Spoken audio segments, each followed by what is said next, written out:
Saludo a todos los oyentes de Radio María. Un día más, con la gracia del Señor, proseguimos el comentario del Catecismo de nuestra Madre la Iglesia. Estamos en la explicación del sacramento de la Eucaristía y después de haberle explicado el sacrificio sacramental como acción de gracias, ahora nos toca entrarnos en el apartado de la Eucaristía como memorial sacrificial de Cristo y de su cuerpo, que es la Iglesia. Es decir, la Eucaristía como sacrificio. Hemos explicado la Eucaristía como acción de gracias, ahora nos toca la Eucaristía como sacrificio y todavía tenemos pendiente la Eucaristía como presencia de Cristo. Hemos tenido ocasión ya de varios de los aspectos que ahora van a ser desarrollados de tratarlos anteriormente, con lo cual pues no vamos a reincidir sobre ellos, sino que en la medida que hayan sido comentados, pues los expresamos brevemente y vamos con más agilidad. El punto 1362 dice: la Eucaristía es el memorial de la Pascua de Cristo, la actualización y la ofrenda sacramental de su único sacrificio en la liturgia de la Iglesia, que es su cuerpo. En todas las plegarias eucarísticas encontramos, tras las palabras de la institución, una oración llamada anamnesis o memorial. Esta es la afirmación, el titular, digamos, lo que la Iglesia afirma como doctrina básica. La Eucaristía es el memorial de la muerte y resurrección de Cristo. Ojo, no solo de la muerte, también de la resurrección. Lo digo porque a la hora de hablar de la Eucaristía como el sacrificio de Cristo, pues tendemos a fijarnos más en la muerte que en la resurrección. Tenemos siempre una tendencia que a la hora de hablar de la Pascua, no sé por qué, pero popularmente en la Pascua ha calado más la muerte de Cristo que la resurrección de Cristo. Eso tiene su razón de ser, que es comprensible, pero debe de ser purificado.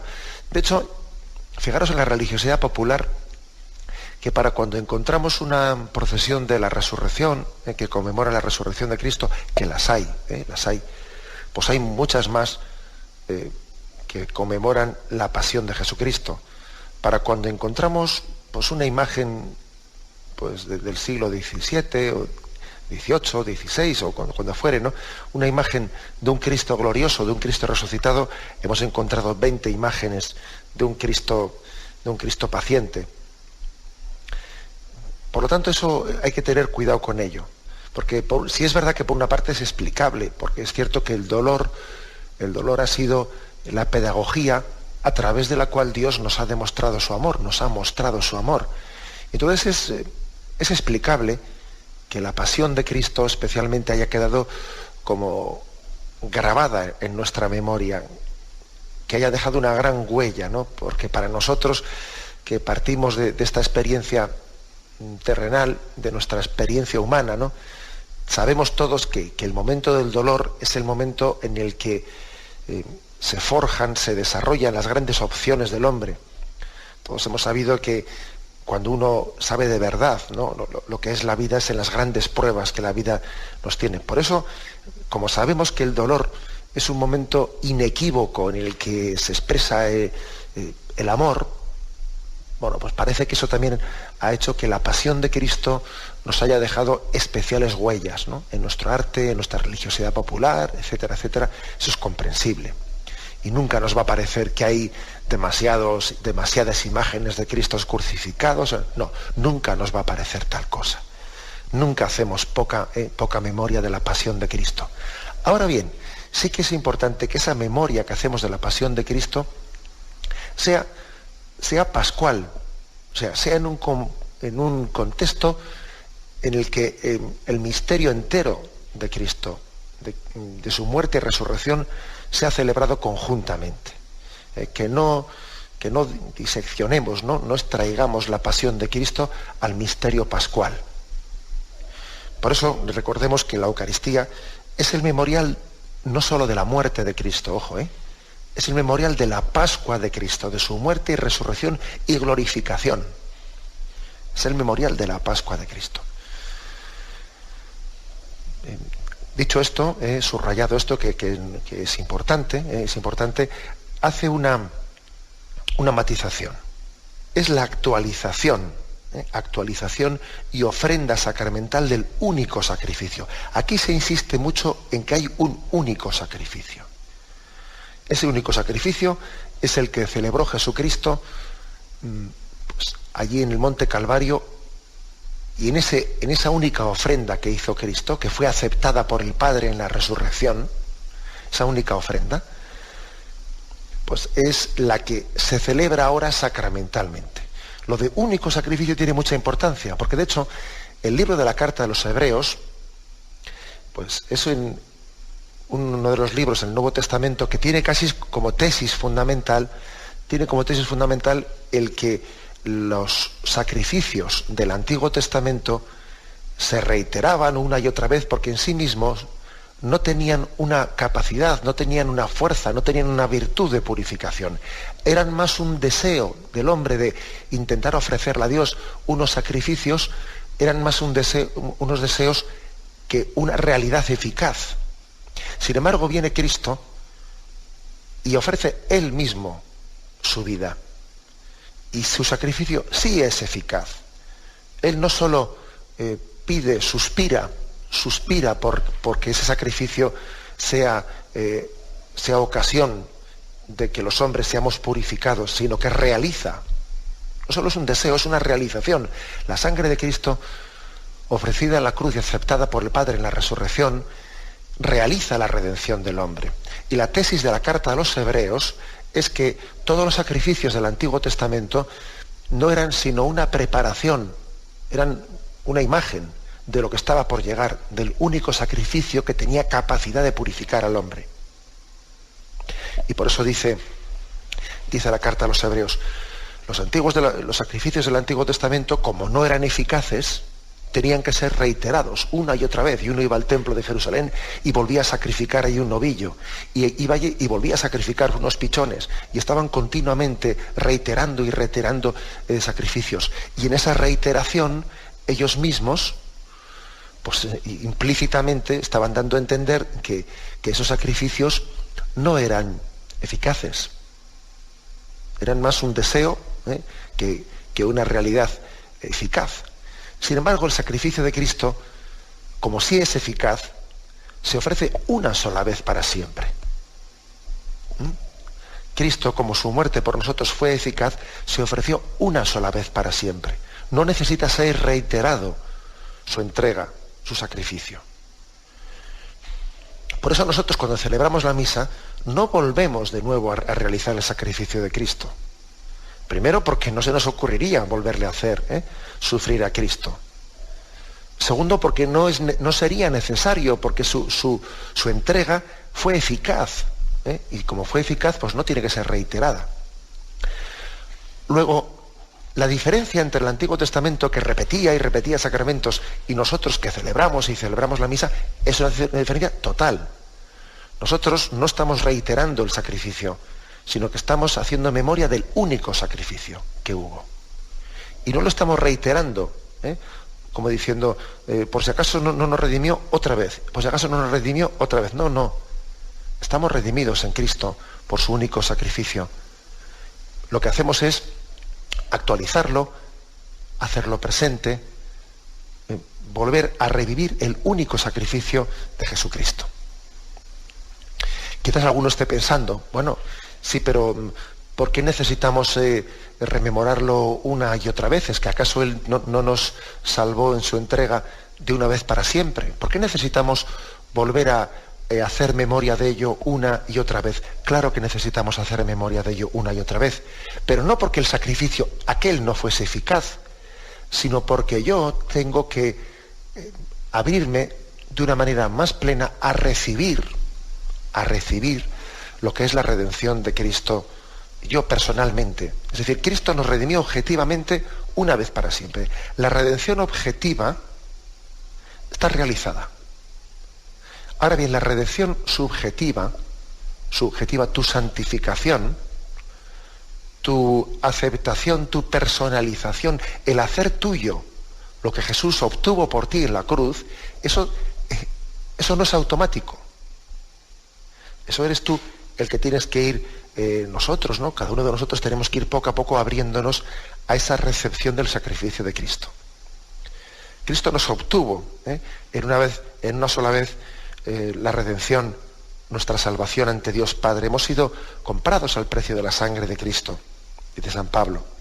Ahora bien, cada uno de nosotros tiene que abrir su corazón y pasar de esa redención objetiva a una santificación subjetiva, y eso supone el hacer memorial continuamente en nuestra vida del único sacrificio de Jesucristo. Ese es un matiz allí importante. Por eso se insiste tanto en el único sacrificio. Es la carta de los Hebreos, el libro del Nuevo Testamento que más insiste en esto. También otra afirmación importante de este punto, el hecho de que esta actualización y ofrenda sacramental tiene lugar en la liturgia de la Iglesia, que es su cuerpo. Solamente podemos hacer esto por el hecho de que somos cuerpo de Cristo. Si no fuésemos cuerpo de Cristo, nosotros no podemos celebrar la liturgia, porque estamos manipulando algo que no es nuestro, ¿eh? Dice uno, ¿tú con qué cara estás ahí ofreciendo el sacrificio de Jesucristo, etcétera? Bueno, pues nosotros sabemos que podemos hacer eso porque Cristo mismo ha fundado, sí, digamos la palabra ha fundado, ha dado a luz a esa iglesia que es cuerpo de Cristo, prolongación de Cristo, para que ella sea depositaria de esa memorial, de esa celebración. Cuando Cristo dice allí en el cenáculo, haced esto en memoria mía, bueno, evidentemente Él está dando a luz no solo un sacramento, está dando el de la Eucaristía, sino también está dando a luz una iglesia que lo celebre. O sea, un sacramento no se celebra así en el aire. Está dando a luz también una iglesia que lo celebre. Por eso que cada vez que escucho yo eso de Cristo sí, iglesia no, digo yo, a ver cómo es eso. Porque eso, aparte de todo, es que es imposible. O sea, eso, aparte de otras consideraciones, aparte de todo, es que es imposible. Lo que no puede ser, no puede ser, y además es imposible, ¿no? Como decía alguno ahí.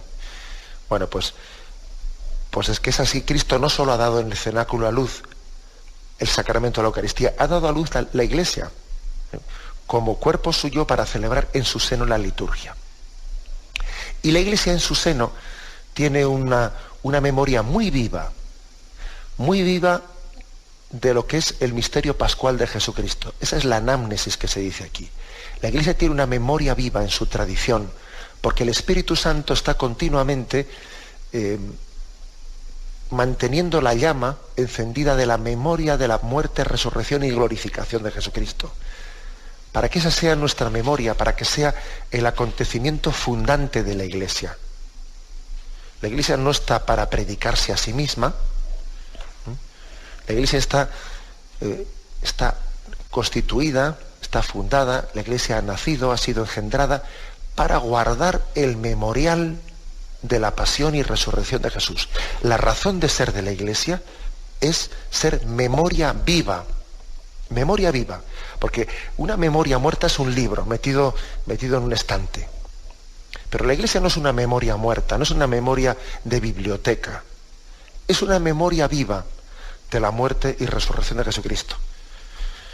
Bueno, y si alguno pregunta, bueno, ¿y qué consiste eso de ser memoria viva? Claro que es memoria viva. La iglesia es memoria viva en sus mártires. Sus mártires han hecho una representación, y valga la palabra, no volver a hacer presente la muerte y resurrección de Jesucristo. Todos sus santos, toda la religiosidad popular que hace memoria de Cristo, es una memoria viva la iglesia, en su liturgia, por supuesto. Este es el cometido de la iglesia, ser memoria viva de la muerte y resurrección y glorificación de Jesucristo. Vamos a meditarlo brevemente y continuamos. El punto 1363.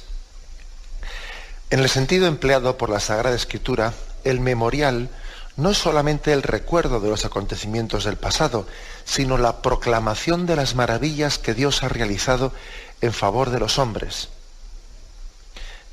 En la celebración litúrgica, estos acontecimientos se hacen en cierta forma presentes y actuales. De esta manera, Israel entiende su liberación de Egipto. Cada vez que es celebrada la Pascua, los acontecimientos del Éxodo se hacen presentes a la memoria de los creyentes a fin de que conformen su vida a estos acontecimientos.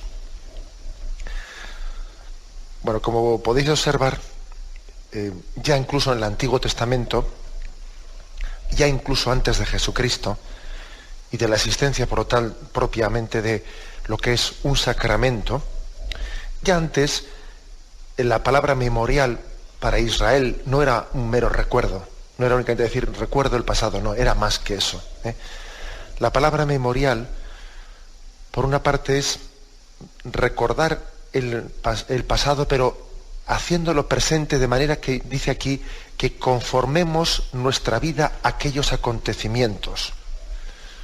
Por ejemplo, cuando Israel hace memoria de la salida de Egipto, en la Pascua, cuando ellos recordaban que habían sido liberados de Egipto aquella noche, pues entonces ellos celebraban la Pascua tal y como se les había mandado, había todo hay, porque el pueblo judío sigue celebrándolo, el ritual de cómo debe de comer el cordero aquella noche, las hierbas amargas, debe hacerlo la familia junta, sin que sobre nada, porque van de partida con el bastón, con la cintura ceñida, con las sandalias como si fuesen a salir. Bueno, todo ese ritual no era únicamente un recuerdo, sino también, dice aquí, era un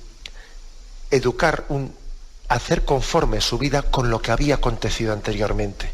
Era como decir, recuerda, Israel, que fuisteis liberados de Egipto, y recuerda que tienes que estar siempre en perpetua marcha, que tú eres un peregrino, que tienes que estar siempre desapegándote, que para poder ser libre tienes que desapegarte de muchas cosas, de muchas esclavitudes, y estar dispuesto a pasar por el desierto de la vida, etcétera, etcétera. Es decir, no es únicamente un acontecimiento del pasado, sino un acontecimiento que se hace lección de vida para el presente. Israel, cuando celebraba el memorial, entendía que estaba haciendo un memorial vivo, que era una lección de vida. Tenía que conformar su vida, adecuar su vida a aquel acontecimiento que estaba celebrando. Bueno, eso ya es un aspecto de lo que para Israel era el memorial. También el memorial era una proclamación de las maravillas que Dios había realizado. Más otro aspecto más, no únicamente un recuerdo, sino una proclamación de las maravillas. Era una ocasión para decir qué grande es Dios, cuál infinita es su bondad. Aquí nos ofrece el Catecismo, el texto Éxodo 13, capítulo 3. Habló Yahvé a Moisés diciendo: conságrame todo primogénito, todo lo que abre el seno materno entre los israelitas, ya sean hombres o animales. Dijo pues Moisés al pueblo: acordaos de este día en que salisteis de Egipto, de la casa de servidumbre, pues Yahvé os ha sacado de aquí con mano fuerte. Es decir, están tomando ocasión de ese memorial de la salida de Egipto para decir, acuérdate de lo fuerte que es Yahvé, acuérdate de su grandeza. No te olvides nunca de alabar a Dios, porque el mismo Dios que liberó a nuestros padres de Egipto, Él es el mismo actualmente. Pasó aquel acontecimiento, pero es el mismo Yahvé, el que sigue siendo fuerte, el que sigue estando con nosotros, el que nos sigue conduciendo. En resumen, que aunque lógicamente en el Antiguo Testamento no existía todavía pues la palabra, el concepto de sacramento instituido por Cristo, ¿no?, etcétera, etcétera, tal y como nosotros pues podemos ahora hablar y celebrar de ello en plenitud, sí que existía ya pues un sentido especial de lo que era la palabra memorial, que no era meramente un recuerdo del pasado, que ya los israelitas comenzaban a barruntar que detrás de la palabra memorial había una capacidad de Yahvé de hacerse presente en el momento actual, reviviendo, reactualizando los acontecimientos salvíficos que Israel había vivido desde el primer momento.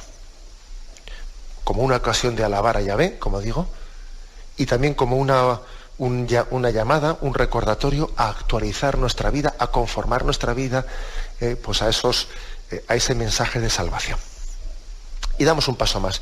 El punto 1364. El memorial recibe un sentido nuevo en el Nuevo Testamento. Es decir, esto habíamos dicho que ya en el Antiguo Testamento la palabra memorial ya era algo especial, no era meramente un recuerdo del pasado. Bien, pero ahora este punto del Catecismo, el 1364, dice que en el Nuevo Testamento hay un paso más, ¿no? Un paso ya cualitativo, un paso en el que ya la palabra memorial, ligada al sacramento de la Eucaristía especialmente, ¿no? Pues va a significar otra cosa esencialmente superior. Cuando la Iglesia celebra la Eucaristía, hace memoria de la Pascua de Cristo y ésta se hace presente. El sacrificio que Cristo ofreció de una vez para siempre en la cruz permanece siempre actual. Cuantas veces se renueva en el altar el sacrificio de la cruz en el que Cristo, nuestra Pascua, fue inmolado, se realiza la obra de nuestra redención. Y se nos ofrece un texto, Hebreos 7, versículo del 25-27. Dice aquí: además, aquellos sacerdotes fueron muchos, porque la muerte les impedía perdurar. Pero este, se refiere a Cristo, este posee un sacerdocio perpetuo, porque permanece para siempre. De ahí que pueda salvar perfectamente a los que por él se llegan a Dios, ya que está siempre vivo para interceder en su favor. Así es el sumo sacerdote que nos convenía, santo, inocente, incontaminado, apartado de los pecadores, encumbrado por encima de los cielos, que no tiene necesidad de ofrecer sacrificios cada día, primero por sus propios pecados, como aquellos sumos sacerdotes, luego por los del pueblo, y esto lo realizó de una vez para siempre, ofreciéndose a sí mismo. Bueno, pues aquí, afirmación básica, ¿no?, de este texto de la Carta a los Hebreos. Para entender por qué nosotros diferenciamos pues el memorial del Nuevo Testamento del Antiguo Testamento.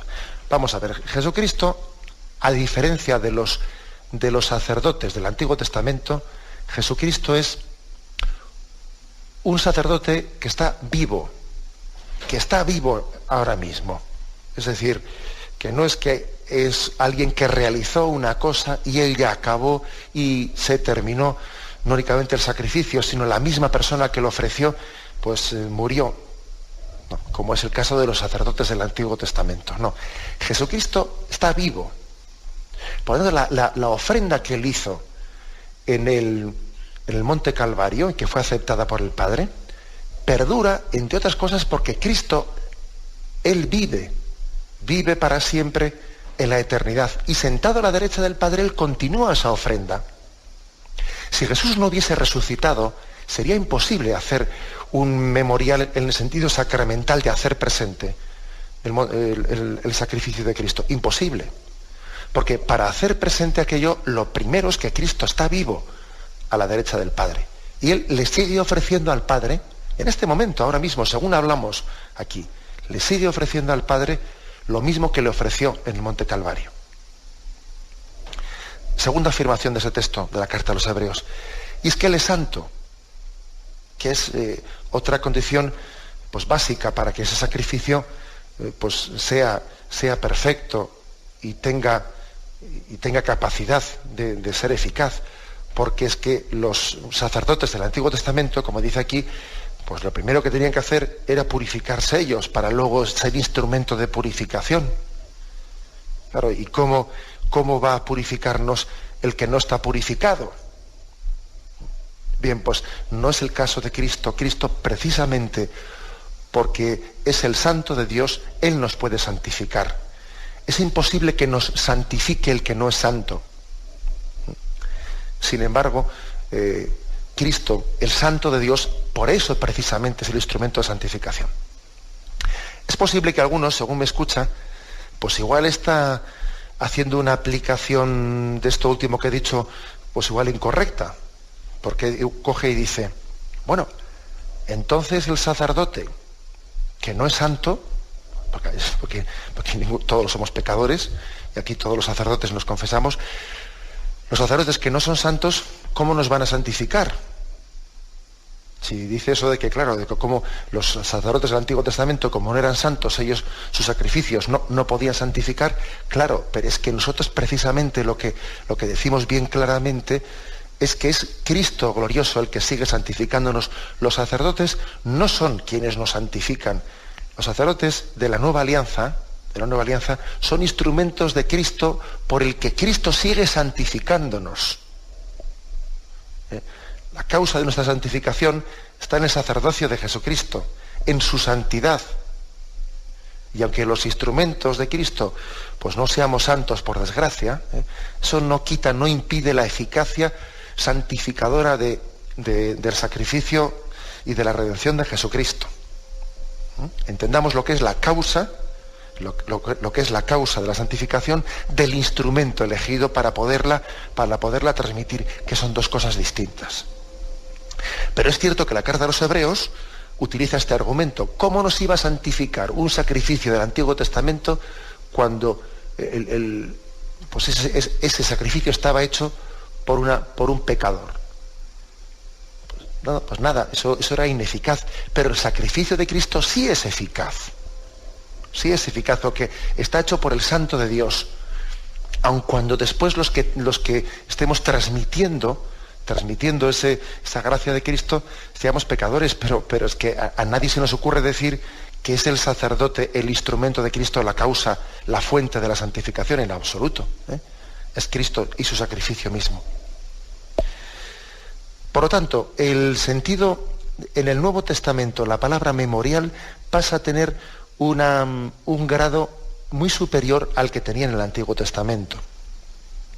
Sobre todo por estos dos aspectos que he dicho, porque Cristo está vivo y entonces Él, resucitado a la derecha del Padre, en este momento está ofreciendo su entrega de siempre, la sigue ofreciendo al Padre.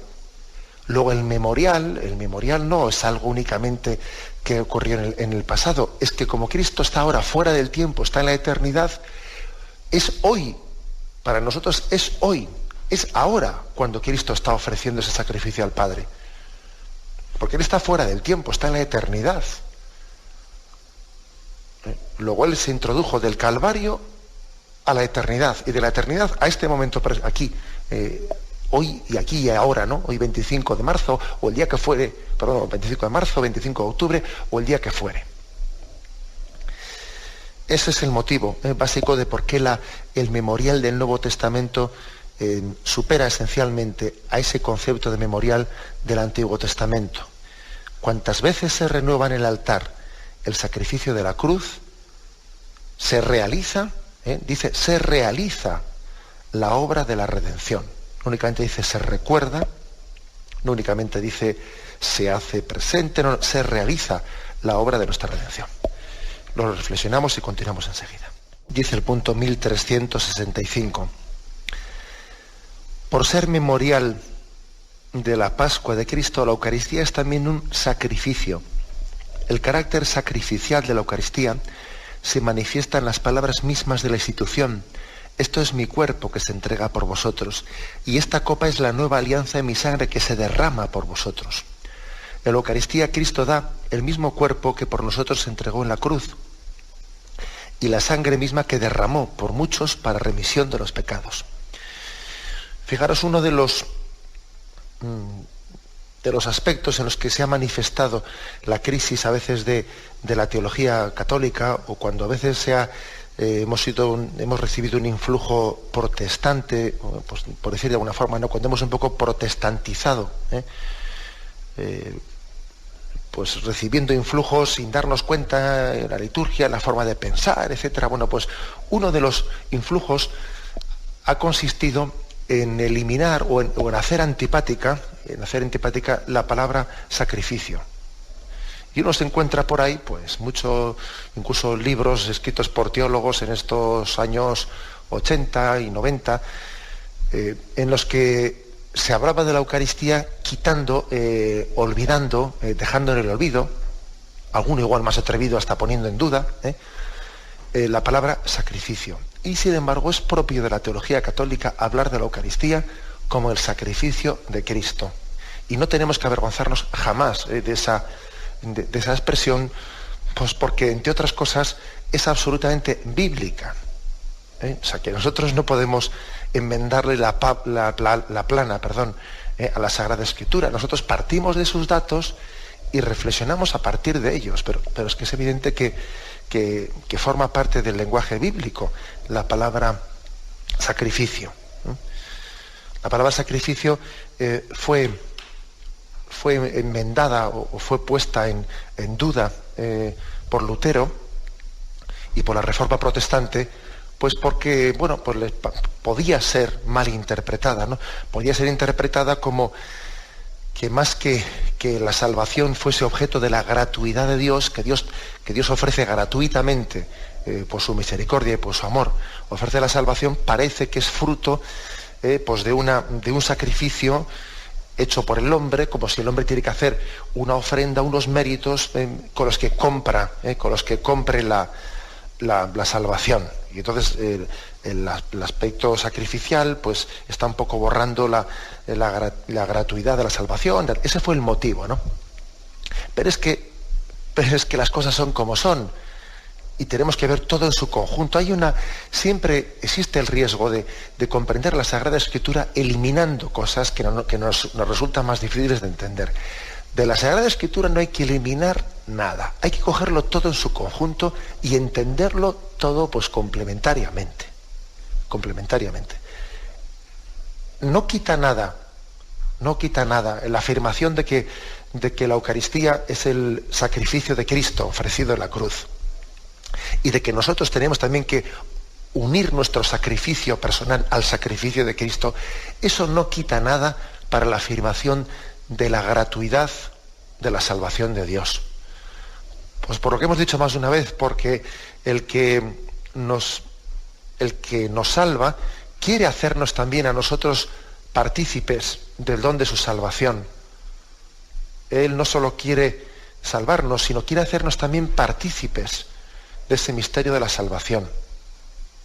Él quiere hacernos corredentores y quiere que unamos nuestro sacrificio al sacrificio de Cristo para que sea redentor. Esa famosa frase de San Agustín, que habíamos dicho muchas veces en este programa: el que te creó sin ti, no te salvará sin ti. Él quiere que tú formes parte también activamente de ese misterio de la salvación. Por lo tanto, hay que quitarle esa alergia que ha existido en ciertos ambientes a la palabra sacrificio de Cristo. Incluso sacrificios personales, hay que quitar esa alergia. Primero porque es bíblica y porque no entenderíamos las palabras mismas de la institución de la Eucaristía. Cuando dice: este es mi cuerpo que se entrega, esta es mi sangre que es derramada. Ahí hay un sacrificio, una entrega porque es que el amor también se expresa en la renuncia. El amor gratuito se expresa en la renuncia. Cuando alguien comprende la gratuidad del amor, no tiene ningún reparo. O sea, casi brota de él espontáneamente la renuncia sacrificial. La renuncia sacrificial solamente se puede hacer cuando alguien ha sido tocado por un amor gratuito. Eso que nos quede claro. Por eso no está reñido pues nuestra afirmación de la espiritualidad sacrificial con la espiritualidad de la gratuidad del amor de Dios. No son dos cosas reñidas. Solamente el que ha sido tocado por el amor gratuito de Dios pues será capaz de vivir una entrega sacrificial. Y eso le pasó a Jesucristo, claro. Por eso Cristo tuvo una entrega sacrificial. Y eso nos pasa a nosotros, que el que tiene un amor, por ejemplo, ¿quién es, poniendo en ejemplos concretos, ¿no? ¿Quién se entrega más sacrificadamente en casa? Pues la madre, porque tiene el amor más gratuito. Y el amor más gratuito pues conlleva un amor más sacrificial. Es que eso lo ve cualquiera. Entonces es que, ¿por qué tenemos que decir que eso de la espiritualidad sacrificial va en contra de esa especie de concepción del amor gratuito? Pero si está totalmente unido una cosa a la otra. Es bueno, pues, que yo creo que los mismos sacerdotes utilicemos esta palabra, ¿no? Pues al comienzo de la Santa Misa, por ejemplo, diciendo, vamos a renovar, actualizar el sacrificio de Cristo, su Pascua Redentora, etcétera, aspectos que creo que deben de ser también afirmados en la misma celebración litúrgica para que no se nos olviden. Especialmente debe ser afirmado y reafirmado aquello que está más olvidado. No es bueno que reafirmemos más lo que es más conforme a mi sensibilidad, sino aquello que está más en el olvido debe ser más reafirmado. Bien, y aunque sea brevemente, leo el punto 1366, porque con él también, de alguna manera, completamos este punto anterior. La Eucaristía es pues un sacrificio porque hace presente el sacrificio de la cruz, porque es su memorial y aplica su fruto. Es curioso esto. Aquí se habla de representa, si nos recuerda la etimología de esta palabra, es representa, hace presente. Eso es lo que significa la palabra representa. Porque es su memorial y aplica su fruto. La Eucaristía, pues, no únicamente es un memorial de lo que ocurrió, sino una aplicación a ti. Te aplico a ti esto, se lo aplico al otro. Por eso también la Iglesia, por ejemplo, aplica el sacrificio a un difunto. Aplicamos esta misa por tal persona. Aplicamos esta misa por tal intención. Es decir, eso forma parte de la teología de la actualización. Se actualiza el sacrificio aplicándolo a nosotros, a cada uno de los que lo celebramos, de una manera especial pues a una persona, ¿no? Pero se aplica a todos los que la celebran. Cristo, nuestro Dios y Señor, se ofreció a Dios Padre una vez por todas, muriendo como intercesor sobre el altar de la cruz, a fin de realizar para ellos, los hombres, una redención eterna.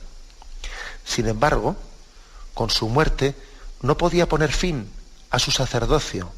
En la última cena, la noche en que fue entregado, quiso dejar a la Iglesia, su esposa amada, un sacrificio visible.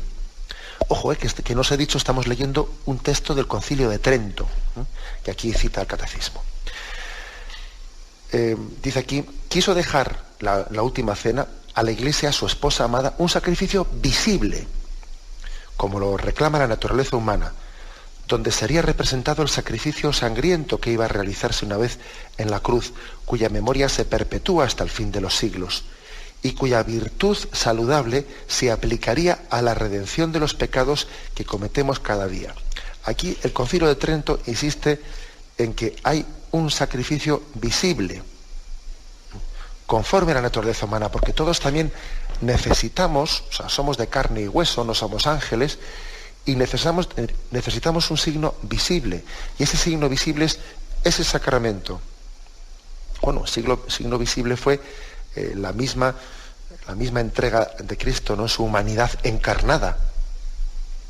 Pero ese signo visible se continúa, se prolonga en los sacramentos, que siguen teniendo por lo menos unos signos mínimos de visibilidad, de volver a ofrecer un sacrificio, ¿no? De volver a actualizarlo, el único sacrificio de Cristo. Somos de carne y hueso, y por lo tanto es muy importante, como dice aquí el Concilio de Trento, pues el que el Señor haya tenido la misericordia con nosotros de también representar, hacer memorial a través de un signo visible.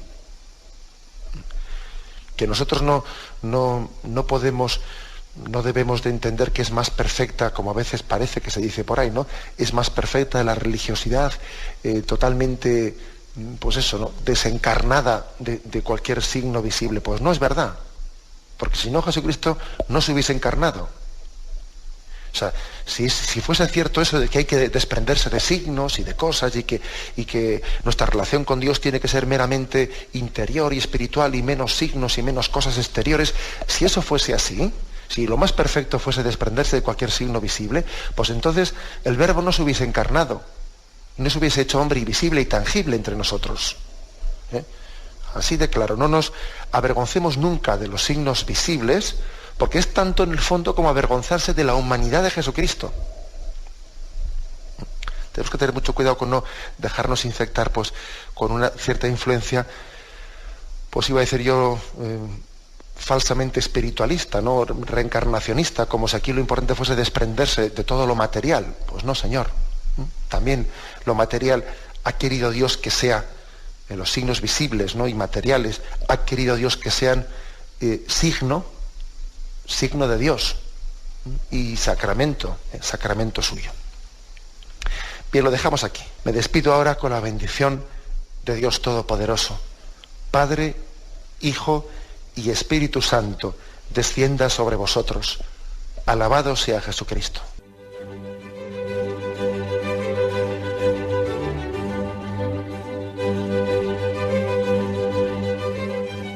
Finaliza el Catecismo de la Iglesia Católica, un programa dirigido por Monseñor José Ignacio Munilla, obispo de San Sebastián.